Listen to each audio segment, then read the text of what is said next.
How good's that going to be, eh? Froth and Fury is the first gig, Shows. so we're really looking forward to that. There's 9 shows in Australia. Yeah. 3 of them are festivals, as you mentioned, Froth and Fury being the first one. That's a big thing because you've been away for a while as a band, and then to come out, festival straight off the bat, 9 dates around Australia. I've also seen you've got dates in Europe as well coming after that. Yeah. I mean, how are you feeling? Yeah, excited, mate. Excited. Like, when you've been out of it for so long, what is it now? Well, it'll be 15 years by the time we play our first show. It's like riding a bike. You know, you get in and you have rehearsals and it's like, oh yeah, I remember how to do all of this. Don't ask me to write new songs though, that's the hardest part.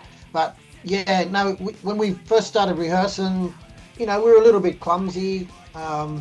We had to, like, it sounds weird saying you have to relearn songs, but yeah, you know, we have to relearn songs as well.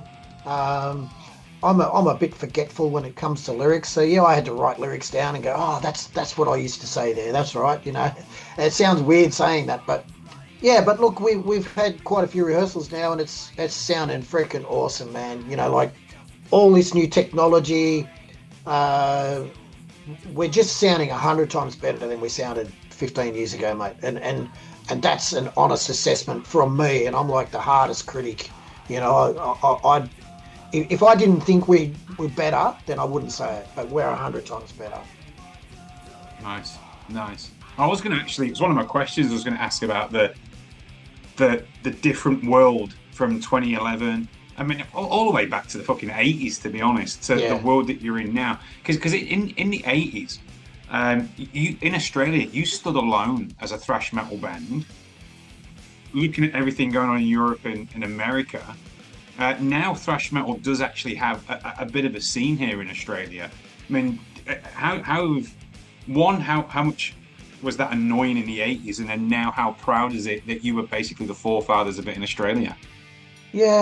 Yeah, well, yeah, that's kind of, I think, the way we have to look at it. But people tell us that all the time, so, you know, you can't, you try and be humble and go, oh yeah, well, thanks, man, you know, but yeah, I guess it's just the way it is. You know, we were there right at the beginning. You know, you read books, you read the Metallica autobiographies, you read all, you know, Dave Mustaine, and it's like you lived in that era. You know, like kids of today, they're learning all that as their history. We lived it, so you know, it was an exciting time then. It's an exciting time now. I think now, you know, obviously the technology is improving all the time, mate. We don't even use amps. You know, like you tour on the road and it's like you don't have to carry heavy bloody boxes around everywhere you go. Look, the bass player, you know, used to carry those freaking amp pegs around, mate. He's got a little thing that fits in the palm of his hand now. You know, that's what makes it great. You know, and wearing in-ears in our ears, it's like you're in a recording studio. You're playing on a stage, but it's like I'm hearing things exactly how I was hearing them in a recording studio. So, and now that we're hearing it all, we're going, wow, is that what we used to do there? Oh, you know, and especially for me, you know, as a singer, when you're playing live on stage, and sometimes you get a shit mix and the monitors are off or something, you know, you can't hear your drummer, you can't hear your guitarist. You're running around stage to try and hear parts, you know, things like that. Well, now I can be anywhere. I can be out 100 metres out in the crowd and I can still hear it as if I was standing in a room with them, you know. That's the amazing part of the technology that's made us all improve so much. Does it make you feel like a kid again? Yes and no. You know, I mean, in some ways, you know, I mean, I don't know about you, but for me as a kid, you know, it was Led Zeppelin, Black Sabbath, listening to all that sort of stuff. So I guess my sort of growing into the thrash scene kind of started probably 83 or maybe earlier, listening to Fast as a Shark was probably the first time I heard double kicks.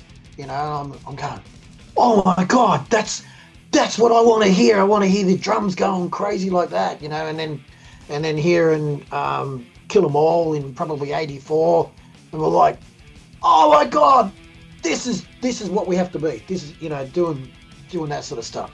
And so if you're saying being a kid is being 18 in that, yeah, absolutely. But yeah, you grow as a musician, and God, I'm bloody 63 years old next week. So, you look back on all of that, you look back on 40 years of history, and, it's, yeah, you have to look at those golden years of thrash, the like the 83 through to probably 90, 91. Man, if you lived through that era, we should be given bloody trophies for that, I reckon. Especially if you're still listening to the thrash, Yeah. Well, on that means it's 40 years of mayhemic destruction, 20 years of an absence of faith, 15 years of a psychology of death. Yeah. A lot of anniversaries. When you do go and play at the festivals and you go and tour around the country, are you going to be leaning heavily on one of them albums or a selection? We've got probably 4 different sets organised. So like Froth and Fury, we only get 40 minutes, so it's going to have to be like a best of, like how do you fit 40 years of history into 40 minutes? So our aim is to pretty much just go out there and smack everyone in the face, with the best of our songs. When it comes to playing some other festivals, if we get 60 minutes, then we get to add 3 or 4 songs. And then when we do our own shows, we're looking at maybe 70 or 80 minutes. So, you're looking at a decent set, which it will have songs from every album, basically. I think the Froth and Fury set's got maybe 2 from Face of Despair, 2 from Mayhemic Destruction, 2 from Psychology, and I think one from Absence of Faith. So I think 7 songs is all we get to play, because our songs are too bloody long. It's in and out, yeah. So with the lineup, it's 4 of you have essentially making a comeback. We've got George in on the drums. What is it that George brings to Mortal Sin? Well, look, when we found out that Luke, our previous drummer, didn't really want to be a part of it because of personal things, Luke was an amazing technical. He had everything, he just sort of made us better. So we needed to find a drummer who could do all of that and probably go that one step further. Now, George is an absolute beast on the drums. If you've ever seen him play drums, he smashes those fucking things. Like that's when I showed the guys a video of him playing live, they all agreed, said, "Oh shit, yeah, we got to ask this guy." And so I went to see his band Livewire play, and I said, "Oh, George, can I have a chat?" And he says, "Yeah, what's up?" And I asked him, did he want to be a part of Mortal Sin's 40th anniversary? And he's like, yeah. I don't think he understood what we were asking him, but he said yeah. And then maybe a day later, he's probably think, shit, what did I just do? So yeah, no, it was good. He's just committed to it. Yeah. Yeah, he's playing in quite a few bands, but you'll see. If you get to see him play, you'll know exactly the reason why he's there. It fits in perfectly. Nice, very nice. Because you've had one guy who was in your band as a drummer who became quite a famous comedian. Yeah. Do you ever? It never pieced to me that's the same person. Yeah. Do you still see him around or get in touch with him? Not a lot. I mean, he was based in the UK for quite a while. I'm not sure if he's still there or if he's here in Australia. I'm not sure. Some of his posts on Facebook, it seems to be that maybe he's here. I heard he's not well. I hope he's okay, but someone else told me, he's not well, and he's selling his record collections and T-shirts, so I'm hoping he's okay. But if he's in Australia, hopefully we can run into him somewhere. Hopefully you can turn up one of your shows. You're playing fucking 9 of them. So yeah, well, yeah. Like I said, if he's in Australia, yeah, we'll definitely have to catch up with him. So I mean, we touched a little bit on this earlier. I mean, you've gone from basically a hiatus, let's say, of 15 years to now a whole year's essentially worth of touring. Based on the social media posts, there's going to be more stuff being announced. Yeah. You mentioned earlier you've all got day jobs. Like, how the fuck are you going to fit it all in? I don't know. Someone's offering us a tour of South America, and I'm going, where are we fitting it? I don't know. Look, it might just have to extend into 2027. You know, I don't know. We'll see what happens. Yeah, look. Well, Andy runs his own business, so he's obviously flexible. I only work casual, so it's fine with me. You know, Nathan said that he just has to let his boss know what he's doing, and he's fine. George, I'm not 100% sure what he does. 7:30 p.m. And yeah, Ryan's probably the same. He just needs to let his employers know what we're doing.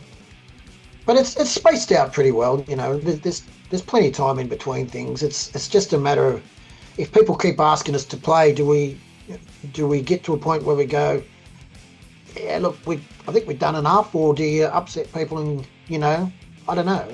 We just have to cross those bridges when we come to them, I think. Do you find that the fact that having been away for so long, you are getting all these offers to play? That must feel quite humbling, but also that you're on the right path.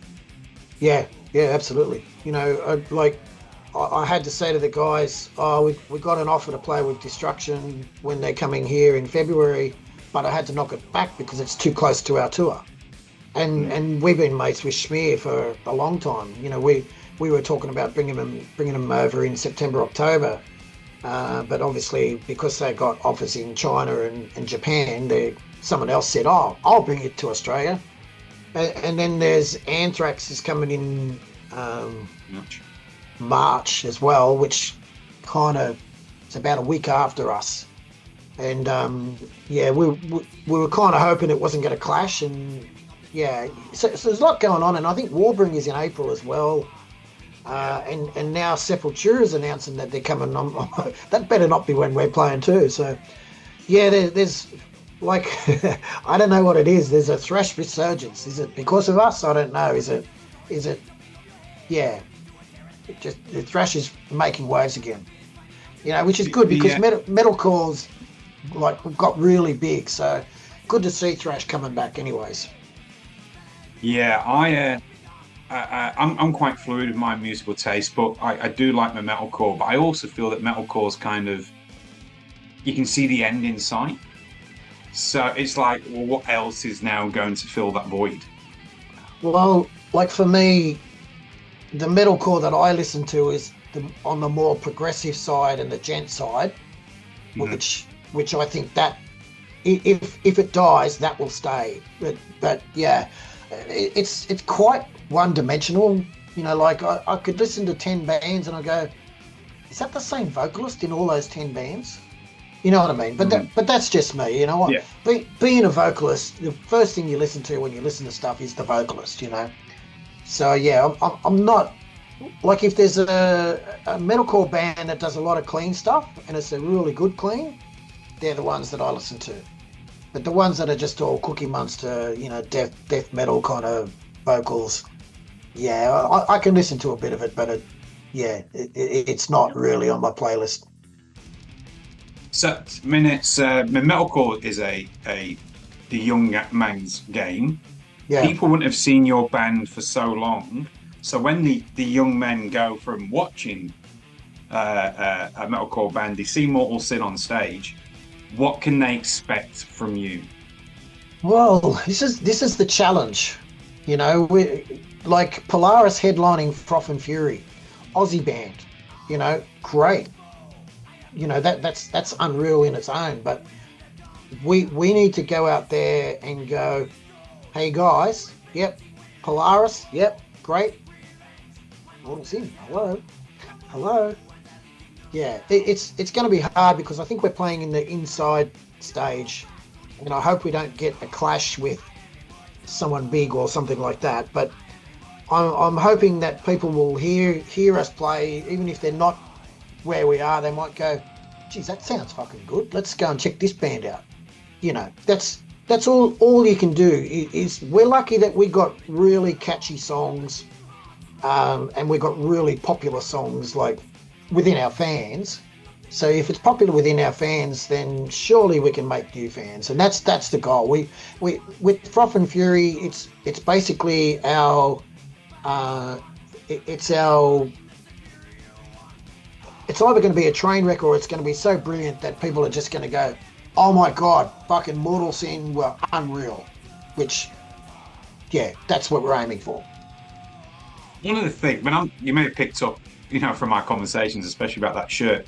I'm not from here originally, but Mortal Sin, certainly with a lot of the people my age group, which is I'm 47, they have this kind of legendary status, and very often the Metallica tour keeps coming back on the social media stuff. Man, it's did you ever, are you feeling that you can almost lean into that?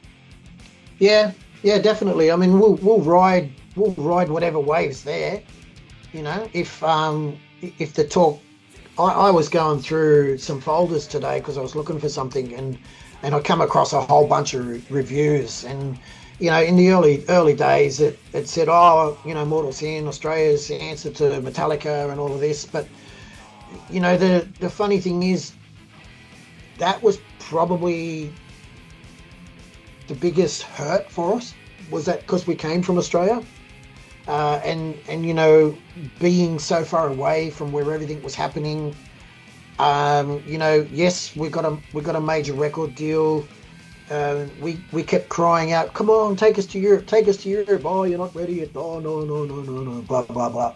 And by the time that we did get to Europe in 1990 for the Testament tour and the Faith No More tour, I personally feel like we maybe missed, not missed the boat completely, but we got on it a bit late, you know. So bands like Testament and you know, the sort of second wave, the Death Angels and all of those, we probably felt we could have been their equals had we gone to Europe in 1988, you know, when or 87 when we signed the contract. So we kind of lost 3 years where we got basically left behind, you know, and all those bands that I just mentioned, they went up 10 steps and we were sort of still at the bottom step, you know what I mean? Yeah, so it's disappointing, and timing was everything in the music industry, and I think we just missed our timing a bit. Yeah, and the landscape changed, as you said. By 1990, there was something else was on the scene that changed it all completely. So yeah, exactly. It makes a lot of sense.